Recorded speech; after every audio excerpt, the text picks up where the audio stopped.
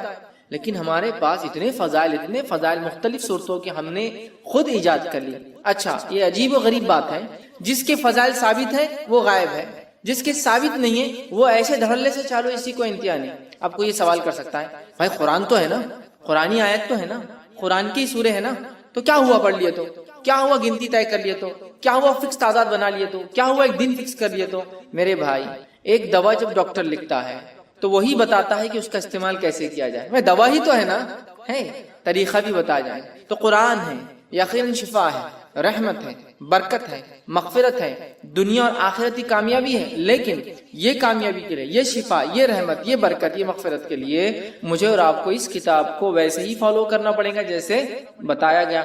خاص طور سے فضائل کے معاملے میں مسلمان بڑے کمزور نظر آتے ہیں۔ مانا یہ فضائل کے معاملے میں عمل سب سے زیادہ ہوتا ہے، کمزور کس معنی میں کہ گھڑ لیے گئے ہیں، خود ایجاد کر لیے ہیں، سیلف جو ہم نے بنا لیے ہے کہ بھائی یہ فائدہ ہے قرآن کا، فضائل مطلب فائدہ، تو اب یہ تو یا تو قرآن بتائے میرا یہ فائدہ، یہ تو حدیث۔ تو بہت ساری قرآنی صورتوں کو ہم لوگوں نے خود بنا لیا ہے کہ اس کے یہ فضائل ہیں، اس کے یہ فوائد ہیں، اس کے یہ بینیفٹس ہیں، اس کے یہ ثمرات ہیں۔ یاد رکھیے کسی بھی چیز کے فضائل کے لیے یہ ضروری ہے کہ وہ ہمارے دین اور شریعت کا حصہ ہو، ہمیں بتائے گئے ہو۔ قرآن بھی اگر ہے اور اگر کسی مخصوص تعداد میں آپ وہ صورتوں کو پڑھتے ہیں تو یہ بھی ضروری ہے کہ وہ ہمیں بتایا گیا ہو کہ ان صورتوں کو ایسی مخصوص تعداد میں پڑھنا چاہیے۔ تو آج میں انشاءاللہ عزیز قرآن کی چند صورتوں، بعض صورتوں کو میں نے اس لیے کہا کہ ہر صورت کے فضائل بیان کرنا ممکن بھی نہیں، میں کم و بیش وہ فضائل بیان کروں گا جو حدیث میں واضح آتے ہیں، کلیئر کہا گیا، صورتوں کے نام لے کر کہے گئے، جیسا کہ سارے قرآن کے فضائل ہیں، مطلب قرآن مجید کے پڑھنے کے فضائل، وہ تو کچھ بھی بڑھیا فضائل ہے، لیکن جہاں ہم بولتے ہیں مخصوص صورتوں کے تعلق سے، تو آج میں آپ کے سامنے قرآن مجید کے بعض صورتوں کے انشاءاللہ فضائل رکھوں گا، اور انشاءاللہ العزیز اللہ تعالیٰ نے موقع دیا تو میں قرآن مجید کی بعض صورتوں کے نہیں، بعض آیتوں کے اور بعض الفاظ کے فائدے بھی اور فضائل بھی انشاءاللہ کبھی آئندہ وقت رکھوں۔ تو آج صورتوں کے، چیپٹرز کے، سوروں کے فضائل دیکھیں گے، پھر کبھی موقع رہا تو اس کی خاص آیتوں کے اور خاص الفاظ کے جو حدیث میں آتے ہیں وہ فضائل بھی کبھی ہم دیکھیں گے، ٹھیک ہے؟ تو بعض صورتوں کے، کیونکہ ہر کسی کی فضیلت آتی بھی نہیں۔ اچھا کچھ فضائل آتے ہیں لیکن وہ ضعیف ہے، موضوع ہے، مطلب ایسی حدیثیں ہیں جو نبی اکرم صلی اللہ علیہ وسلم سے ثابت نہیں، یا تو ان میں کوئی کمزوری ہے، ویکنس ہے، یا تو موضوع ہے، من گھڑت ہے، لوگوں نے خود بنا کے ڈال دیا کہ اللہ کے رسول صلی اللہ علیہ وسلم نے یہ فرمایا۔ تو ظاہر سی بات ہے ہم ضعیف اور موضوع روایتوں کے یہاں نہیں لے سکتے، تو لہٰذا میں وہ باتیں آپ کے سامنے رکھوں گا جو صحیح اور حسن درجے کی روایتوں سے ثابت ہے، تاکہ ہمیں قرآن مجید کی بعض صورتوں کی فضائل اگر پتہ چلے تو ہم ان صورتوں کو پڑھ کر تلاوت کر کے انشاءاللہ ان سے بینیفٹس اٹھا سکتے ہیں۔ میں بہت سرسری طور سے کچھ صورتیں ایسی جن کی بہت لمبے لمبے فضائل، جیسے کہ سورۃ الفاتحہ بہت لمبے لمبے، سورۃ الملک، اسی طرح سورہ اخلاص، سورہ فلق، سورہ ناس، بہت طویل ان کے بینیفٹس آتے ہیں، فضائل آتے ہیں، لیکن یقیناً اتنا وقت نہیں ہے کہ میں تمام کے لوں۔ یقیناً صورتوں کی تفسیر میں نے سورہ فاتحہ کی تفسیر رکھی تو اس کے سارے فضائل ماشاءاللہ اس میں رکھے۔ آج میں مختصر چنندہ اہم فضائل کو، اگر ایک صورت ہے جیسے سورۃ الکہف کئی فضائل آتے ہیں تو ظاہر سے پورے نہیں رکھوں گا، ان میں سے کچھ، تاکہ ہم زیادہ سے زیادہ صورتوں کے آج فضائل دیکھنے کی کوشش کریں کہ ان صورتوں کے کیا فضائل آتے ہیں، خود قرآن نے کیا بیان کی، اور کچھ فضائل جو احادیث میں آتے ہیں انشاءاللہ وہ میں آپ کے سامنے رکھنے کی کوشش کروں گا۔ آئیے سب سے پہلے ہم دیکھتے ہیں سورۃ الفاتحہ، ترتیب میں جائیں گے انشاءاللہ، لیکن ترتیب میں جب ایک حدیث میں کئی صورتوں کے فضائل اگر آئیں گے تو میں پھر اس کو وہیں رکھ دوں گا، وہ صورت کو ہم بعد میں نہیں دیکھیں گے، ٹھیک؟ ورنہ کوشش کریں گے کہ ہم سیکوینشلی جائیں سورۃ الفاتحہ سے۔ تو سب سے پہلی سورت قرآن کی سورۃ الفاتحہ ہے، اور سورہ فاتحہ کی یاد رکھیے بہت بہت بہت فضیلت ہے، اتنی فضیلت ہے کہ جس کی کوئی انتہا نہیں۔ اس سورت کے نام ہی ہمیں بتا دیں گے کہ اس کی فضیلت کتنی ہے، ٹھیک ہے؟ اس سورت کے ناموں سے ایک نام ہے ام القرآن، قرآن کی ماں، ایک نام ہے سبا مثانی، 7 بار بار پڑھی جانے والی آیت ہے، ایک نام ہے قرآن عظیم، مطلب خود سورہ فاتحہ کو بڑا قرآن کہا گیا ہے، اس کا ایک نام ہے سورہ الحمد، اسی طرح سورۃ الشکر، سورہ الدعاء، سورہ الشافیہ، سورہ الکافیہ، سورہ کنز، شفا والی، کافی ہو جانے والی، خزانہ، ٹھیک ہے، دعا، تعریف، الحمد، کئی نام اس کے آتے ہیں. ان کے نام ہی خود بتاتے ہیں اس سورت کے کتنے سارے فضائل. اور فاتحہ اس لیے کہا جاتا ہے کہ اس سے قرآن شروع ہوتا ہے. فاتحہ افتتاح سے لفظ آتا ہے، اس کا مطلب فتح مطلب کھلنا، اوپننگ. تو چونکہ قرآن اس سے کھلتا ہے اسی لیے اس کو سورہ فاتحہ کہا جاتا ہے. قرآن اس سے شروع ہوتا ہے. آئیے اس کی فضائل میں سے ایک فضیلت جو آتی ہے وہ یہ ہے، جامع ترمذی کی روایت ہے جو حضرت ابی بن کعب رضی اللہ عنہ فرماتے اور کہتے ہیں رسول اللہ صلی اللہ علیہ وسلم فرمایا کہ اس ذات کی قسم جس کے ہاتھ میں میری جان ہے، سورۃ الفاتحہ جیسی سورت نہ تو توریت میں نازل کی گئی، نہ تو انجیل میں نازل کی گئی، نہ زبور میں نازل کی گئی. یہ 7 آیتیں ہیں جو بار بار پڑھی جاتی ہے، یہی قرآن عظیم ہے اور جو مجھے دیا گیا ہے. تو یہاں دیکھیے سورۃ الفاتحہ کی فضیلت میں جو آپ بیان کریں، ایک ایسی سورت ہے جو اس سے پہلے نہ توریت میں نازل ہوئی، نہ زبور میں نازل ہوئی، نہ انجیل میں نازل ہوئی، ٹھیک ہے، اور یہی 7 مثانی ہے. مطلب قرآن نے کہا نا وَلَقَدْ آتَيْنَاكَ سَبْعًا مِّنَ الْمَثَانِي وَالْقُرْآنِ الْعَظِيمِ، اے نبی ہم نے آپ کو 7 بار پڑھی جانے والی آیتیں، سَبْعًا مِّنَ الْمَثَانِي وَالْقُرْآنِ الْعَظِيمِ، اور ایک بڑا قرآن دیا. جب پوچھا گیا یہ 7 بار پڑھی جانے والی آیتیں اور قرآن عظیم کیا ہے تو کہا سورہ فاتحہ. سورہ فاتحہ قرآن کہا گیا، قرآن عظیم بڑا قرآن کہا گیا. اسے کتنے فضائل، تو کہا نہ اس سے پہلے یہ توریت میں نازل ہوئی، نہ زبور میں، نہ انجیل. کتنی بڑی فضیلت ہے. اور امت محمدیہ کو ہی صرف یہ سورت دی گئی ہے، اس سے پہلے نہیں دی گئی تھی. کتنے فضائل ہے سورت کے، اس سے میں سمجھتا ہوں ہم اندازہ لگا سکتے ہیں. اسی طرح جو ہے تمام جسمانی جو ہے عوارض کے لیے سورہ فاتحہ پڑھ کر دم کرنا شفا کا باعث ہے. تمام جسمانی کوئی تکلیف انسان کو ہو، سورۃ الفاتحہ کو پڑھ کر دم کیا جا سکتا ہے. اس کے تعلق سے بخاری کی روایت ہے، ابو سعید خدری رضی اللہ عنہ فرماتے ہیں اور کہتے ہیں کہ ہم لوگ جو ہے سفر میں تھے اور ایک جگہ جو ہے پڑاؤ ڈالا تو ایک لڑکی آئی اور کہنے لگی اس قبیلے کے سردار کو بچھو نے جو ہے کاٹ لیا ہے، کیا آپ میں سے کوئی ہے جو اس کو جھاڑ پھونک کرے گا، بچھو کے زہر کو اتارے گا؟ پڑھنے سے، رقیہ کرنے سے، کسی چیز کو دم کرنے سے بچھو کا زہر کیسے اترتا ہے؟ کوئی آدمی سوچ سکتا نا. اور حدیث میں آتا ہے کہ بچھو کا زہر سورہ فاتحہ سے اتارا گیا. ٹھیک ہے، بہرحال میں حدیث رکھتا ہوں، پھر اس کی تفصیلات سمجھاتا ہوں. تو کوئی ہے جو اس کا علاج کر دے، کوئی دم پھونک کرنے والا ہے. ایک آدمی جو ہے اس کے ساتھ جو ہے چل دیا، مطلب صحابہ میں سے ایک آدمی ان کے ساتھ جو چل دیا، حالانکہ اس نے کبھی نہیں اس کے بارے میں سنا تھا کہ یہ دم کرتا ہے. ٹھیک ہے، جب دم کرنے والا پلٹ کر واپس آیا تو اس سے پوچھا گیا کہ تم دم کرنا جانتے بھی ہو؟ دم سمجھتے ہو؟ پڑھ کر ایسا پھونکنا کہ تھوڑا تھوک اڑے، دم. تو کیا تم جانتے بھی ہو دم کیا ہوتا ہے؟ تم نے کر کے آیا یا یوں ہی کہہ دیا کہ مجھے دم آتا ہے ویسے چلے گئے اٹھ کر؟ ٹھیک ہے، اس نے کہا نہیں، میں نے تو بس سورہ فاتحہ پڑھی اور پھونک مار دی. ٹھیک، سورہ فاتحہ پڑھی اور پھونک مار دی اور اس کو شفا ہو گئی. اب آپ کوئی سوچ سکتا آدمی کہ بچھو نے کاٹا، زہر ہے، اور آپ پھونکنے کی بات کر رہے ہیں. ٹھیک، تو آج جدید سائنس اس طرف بڑھ چکی ہے کہ لیکوڈز کے اندر خود کی سمجھنے کی صلاحیتیں ہوتی ہیں. معلوم، پانی کے تعلق سے ایک اسٹڈی آئی ہے کہ پانی پہ جب کچھ کلمات پڑھے جاتے ہیں تو پانی اپنے مالیکولز کو ریسٹرکچر کرتا ہے. معلوم، مطلب اس کو جب کچھ پڑھا جاتا ہے، جیسے ایک آدمی بسم اللہ کہہ کر پڑھے گا تو پانی اپنے آپ کو ریسٹرکچر کرے گا. معلوم، وہ آپ کے انسٹرکشنز کو سمجھ سکتا ہے. اب یہ الگ بات ہے کہ ابھی یہ اب ایک سائنٹیفک، ابھی اس کے لیے فیکٹس ایک لمبا وقت ہے، بٹ ابھی ہم کو پتا چل رہا ہے جو سائنس آج کی بتا سکتی ہے. لکوڈز جو ہوتے ہیں ان میں اپنی انڈرسٹینڈنگ ہوتی ہے اور وہ ریسٹرکچر کر سکتے، ڈیزائن کر سکتے اپنے آپ کو، سامنے والا کیا پڑھ رہا ہے. اگر اسی بات کو ہم ذہن میں رکھیں، جو آج ایک ابتدا ہے اس فیلڈ کی، ہو سکتا ہے آگے بہت ساری باتیں ہمارے سامنے آئے، یہ ابتدا ہے، تو ہمیں پتا چلتا ہے زہر بھی قسم کا لکوڈ ہے جو اندر جا رہا ہے. جب اللہ کا کلام پڑھ کے انسٹرکشنز مل رہے ہیں تو وہ ایکٹ کرتا ہے، ریئیکٹ کرتا ہے، ریسٹرکچر کر سکتا ہے اپنے آپ. جو زہر ہے وہ شفا میں بھی تبدیل ہو سکتا ہے. واللہ عالم، یہ تو ابھی ابتدا ہے. آگے دیکھیے جو ہے سائنس دنیا کیا کیا ثابت کرتی ہے جو اسلام نے پہلے ہی بتا دیا ہے نا. آج بہت ساری تھراپی جس میں صرف پھونکا جاتا ہے اور سہلایا جاتا ہے. دیکھا آپ نے مساج، خالی پھونکتے ہیں اور ایسا یوں کرتے ہیں، ملتے ہیں. صرف مساج نہیں، صرف یوں ملیں گے، سر پہ ہاتھ پھیریں گے، باڈی پہ ہاتھ پھیریں گے اور بولتے ہیں اس سے علاج ہے. جرمنی میں ایک سائنٹسٹ ہے، وہ پاگلوں کا یا لوگوں کا علاج کرتا ہے جن کو مرگی وغیرہ کی بیماری، ایپیلیپسی وغیرہ ہوتی ہے، اور وہ ان کو، حالانکہ نان مسلم ہے، کرسچن ہے، تجوید کے ساتھ قرآن پڑھاتا ہے اور اس کی